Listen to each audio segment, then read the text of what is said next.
Today, we are talking about the learning phase. Whenever you create a campaign in Google Ads or make significant changes, you're going to go into what's called learning. And what Google is trying to do during learning and what you should do as an advertiser are questions I'm going to answer today on this video. So stay tuned because you are about to learn. As I mentioned, whenever you create a new campaign in Google Ads that's not using manual CPC, your campaign will start off in the learning phase. Of course, with manual CPC, because you're setting your bids yourself, Google doesn't have to learn anything because it's not informing its bid strategy.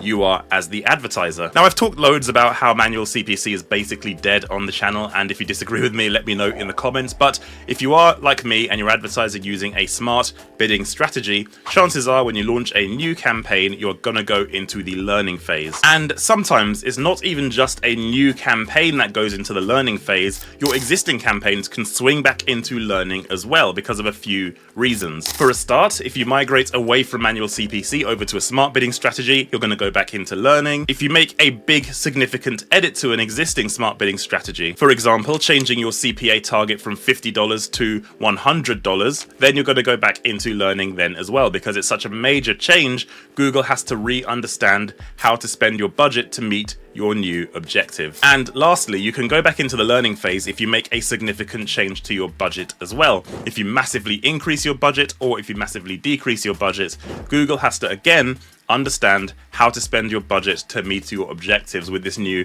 parameter that it has. It can't just do it straight away. It needs to know how to bid effectively based on those objectives. So how long does this learning phase actually last? Well, it completely depends on a number of factors. In fact, there are 4 specific factors that determine how long your campaign will need to take to learn how to bid. The first one is your conversion volume. If you're running a campaign with very low conversion volume, maybe one conversion every few days, then it's going to take a lot longer to learn how to bid for your goals in your campaign than a campaign that's getting 10 conversions per day. There's a massive difference in the volume of data available because, as you can imagine, Google is setting bids at the point of auction based on the profile and behavior with the data points of that customer. So if it's getting loads of data points frequently, it learns exactly what behaviors are exhibited by those users to lead to a conversion. It's going to learn much quicker than if it had way less data points at a way lower frequency.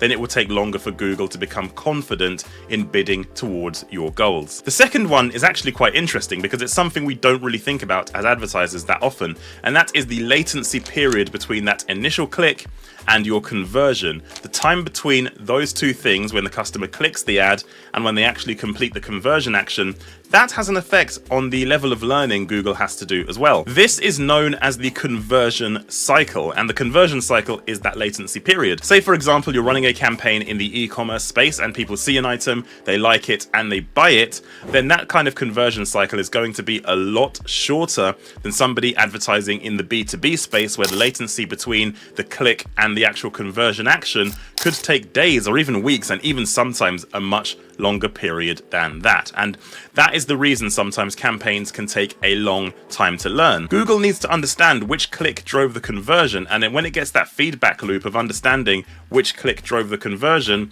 then it can bid confidently and exit the learning phase. If the latency period is a long time, then Google will take even longer to understand how to exit the learning phase. The third factor that affects how long it takes for Google to learn how to spend your budget is going to be down to your bid strategy. If you're running a smart bidding strategy using something like target ROAS or target CPA on top of a max conversions or max conversion value strategy, that's quite a complex bidding strategy, so there's a lot of layers Google has to understand. It doesn't just have to get as many conversions or as much conversion value for your budget, it also has to try and get that within the parameters of that target CPA or target ROAS that you have set as well. So there are a lot more factors at play, it's a lot more difficult of a goal to hit, therefore the learning period for these types of bid strategies can take a lot longer than other strategies you may use. For example, if you use another automated bidding strategy like maximize clicks or a target impression share, yes, it will go into learning and Google will have to learn how to spend your budget effectively,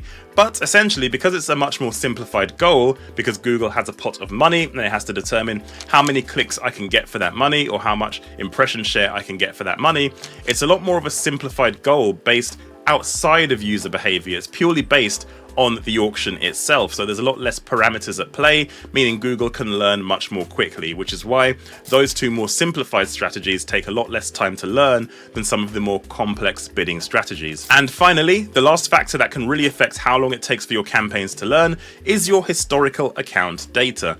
Say you launch a brand new campaign and you've got plenty of conversion data in your account. If your new campaign is using the same conversion point as the historical conversion data in your account, it will learn much more quickly because all of that conversion data, all of that profile data attached to that conversion is going to be reused by Google, meaning it can hit the ground running a lot more easily and find people who match your exact target customer much more easily. If you start a new campaign in an account with no conversion data, no history, then it will take a lot longer to learn for the obvious reason there's no reference data for Google to start with, so it's essentially starting from zero. So Google goes out there, tries to find customers in line with your goals, it exits the learning phase.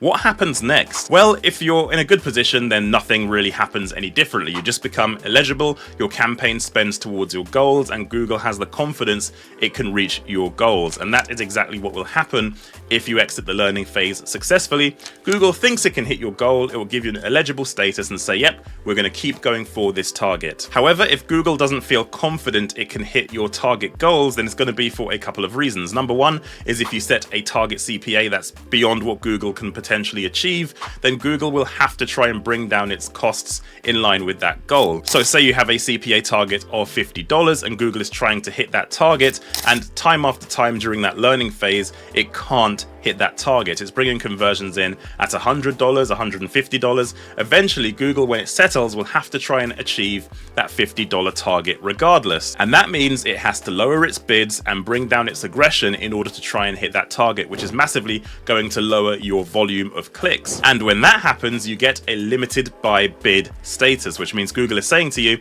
hey, we want to bid more and we know we can get more for your money in this campaign, but your bid strategy is limiting us from doing that. Now, you might think you have to react here and then simply increase your CPA target or decrease your ROAS target to make it more open, but you don't necessarily have to do that. Remember, focus on your profitability first. If your CPA target is set at your absolute maximum and you cannot exceed that, don't just do it because Google wants you to do it. You just have to accept that in the playing field you're in, there is a lot more potential traffic on the table, but you can't afford it yet. So always bid in line with your business goals, and if a Google rep phones you up and says, hey, you're being limited, you're limiting your campaign, tell them, I'm not limiting my campaign, but if I do what you say, you'll be limiting my business. You can, of course, also be limited by budget, and if that occurs and you're hitting your CPA target or your ROAS target or the overall objectives of your campaign and you have the budget, you should really increase your budget. You don't want to be in a position where your campaigns are under budget but achieving their desired outcome and their desired goal. Because if your campaign's working and you're making money,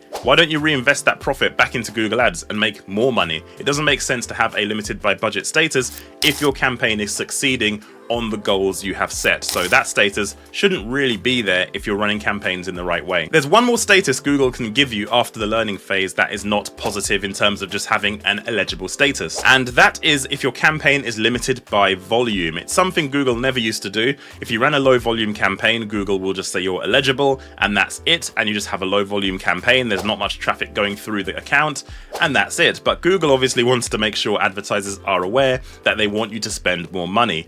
Now, a limited campaign in this regard basically means Google thinks your keywords and your targeting is too minimal for Google to bid effectively. And finally, the last status you can get after the learning phase is being limited by volume. And this is where Google says, yes, we're bidding and we're trying to bid towards your objective, but your overall targeting is not giving us much volume of traffic here. So if you're running something with exact match keywords, with a very small target area, with a very small keyword list, you might get this status. In the world of Google Ads, it's a relatively new status because Google just used to give this kind of campaign an eligible status. And of course, if you were running a low volume campaign, that's all it was. It was a small campaign. But now Google wants to communicate the fact to you that you should be spending more. But actually, I don't think you necessarily should be spending more depending on your circumstances. Say you're running a campaign for a very niche product or service, all on exact match, and it's very, very niche. You already know it's a niche service. You already know it's going to be low volume. Why would you want to open up your volume to irrelevant searches by moving to phrase or broad if that's the strategy you're trying to go with? It doesn't make any sense to do that.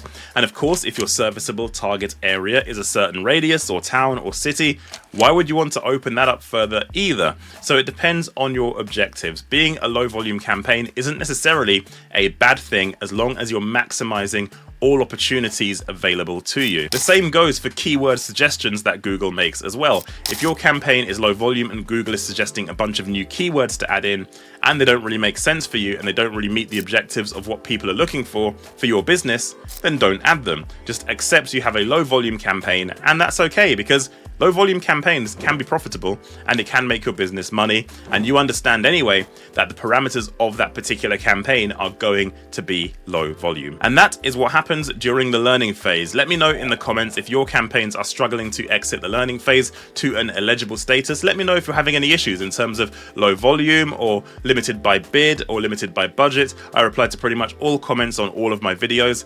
Like this video if you like it. Don't forget to subscribe. Don't forget to check out the rest of the content across the channel, and I'll see you guys on my next video.